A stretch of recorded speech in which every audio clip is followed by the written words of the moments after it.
السلام علیکم ورحمۃ اللہ وبرکاتہ۔ الحمدللہ والصلاة والسلام علی رسول اللہ۔ ایک سوال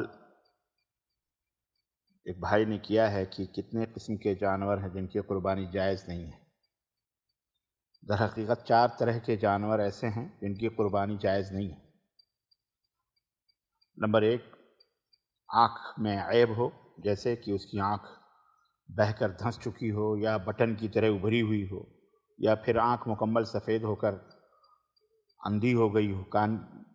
کانے پن کی واضح دلیل موجود ہو۔ نمبر 2، جانور ایسا بیمار ہو کہ جس کی بیماری واضح ہو، جانور جیسے کہ جانور کو بخار ہو جس کی بنا پر جانور گھاس نہ کھائے، نہ اسے بھوک لگے، اور اسی طرح جانور کی بہت سی جانور کو خارش زدہ جانور ہو، یعنی جس کو کھجلی جس کے جسم کے اندر ہو جس سے کہ گوشت بھی متاثر ہو جائے، یا خارش جانور کی صحت پر اثر انداز ہو، ایسے ہی گہرا زخم لگا ہو جس سے کہ مرنے کا خطرہ ہے۔ اس طرح کی دوسری بیماریاں بھی ہیں جو جانور کی صحت پر اثر انداز ہوں، تو ایسے جانور کی بھی قربانی جائز نہیں ہے۔ اسی طرح سے واضح طور پر نمبر 3، تیسرا عیب یہ ہے کہ جانور لنگڑا ہو، واضح طور پر اس کا لنگڑا پن واضح ہو، جو صحیح سالم جانوروں کے ہمراہ چلنے میں رکاوٹ بنے، ایسے بھی جانور کی قربانی جائز نہیں ہے۔ نمبر 4، اتنا کمزور ہو، لاغر ہو کہ ہڈیوں میں ہڈیاں دکھ رہی ہوں، اس میں گودے باقی ہی نہ ہوں، کیونکہ نبی کریم صلی اللہ علیہ وسلم سے جب یہ پوچھا گیا کہ قربانی کا جانور کن عیبوں سے پاک ہونا چاہیے، تو نبی صلی اللہ علیہ وسلم نے اپنے ہاتھ سے اشارہ کر کے فرمایا 4 عیوب ہیں، اور وہ 4 کیا ہیں؟ وہ لنگڑا جانور جس کا لنگڑا پن واضح ہو، آنکھ کے عیب والا جانور یعنی اندھا ہو یا عیب واضح ہو جس کی آنکھ کا عیب واضح ہو، اور بیمار جانور جس کی بیماری واضح ہو، اور وہ کمزور جانور جس کی ہڈیوں میں گودا ہی نہ ہو۔ یہ روایت موطا امام مالک رحمۃ اللہ نے ذکر کیا ہے۔ براء ابن عازب اس حدیث کے راوی ہیں،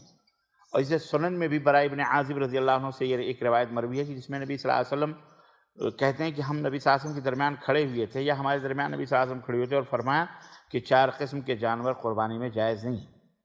اور پھر اس طرح کی جو حدیث ابھی گزری ہے اس کو بیان فرمایا۔ علامہ البانی رحمۃ اللہ علیہ نے ارواء الغلیل کے اندر اس حدیث کو صحیح قرار دیا گیا۔ لہذا یہ 4 عیب ایسے ہیں جن کے پائے جانے کی بنا پر قربانی جائز نہیں ہوگی، اور ان 4 عیبوں کے ساتھ دوسرے عیب بھی شامل ہیں جو ان جیسے یا ان سے بھی زیادہ شدید ہوں تو ان کے پائے جانے سے بھی قربانی نہیں ہوگی، جیسے نابینا جانور ہو جسے دکھائی نہ دیتا ہو، جیسے وہ جانور جس نے اپنی طاقت سے زیادہ چر لیا ہو، کھا لیا ہو، اور اس کا پیٹ جو ہے خطرہ ہے اس کو مرنے کا، تو حتیٰ کہ اس کا خطرہ ٹل جائے، جب تک ٹل نہ جائے تب تک اس کی قربانی جائز نہیں ہے۔ اسی طرح وہ جانور جسے بچہ جننے میں کوئی مشکل درپیش ہو، تو جب تک اس کا خطرہ ختم نہ ہو جائے، اسی طرح زخم لگا ہوا ہو جانور کو، ایسا کہ مرنے کا اس کو خدشہ ہو، گلا گھٹ کر یا بلندی سے نیچے گر کر یا اسی طرح کسی اور وجہ سے تو اس زخم لگے ہوئے اس کو، تو اس وقت تک ایسے جانور کی قربانی جائز نہیں ہو جب تک کہ یہ خطرہ زائل نہ ہو جائے۔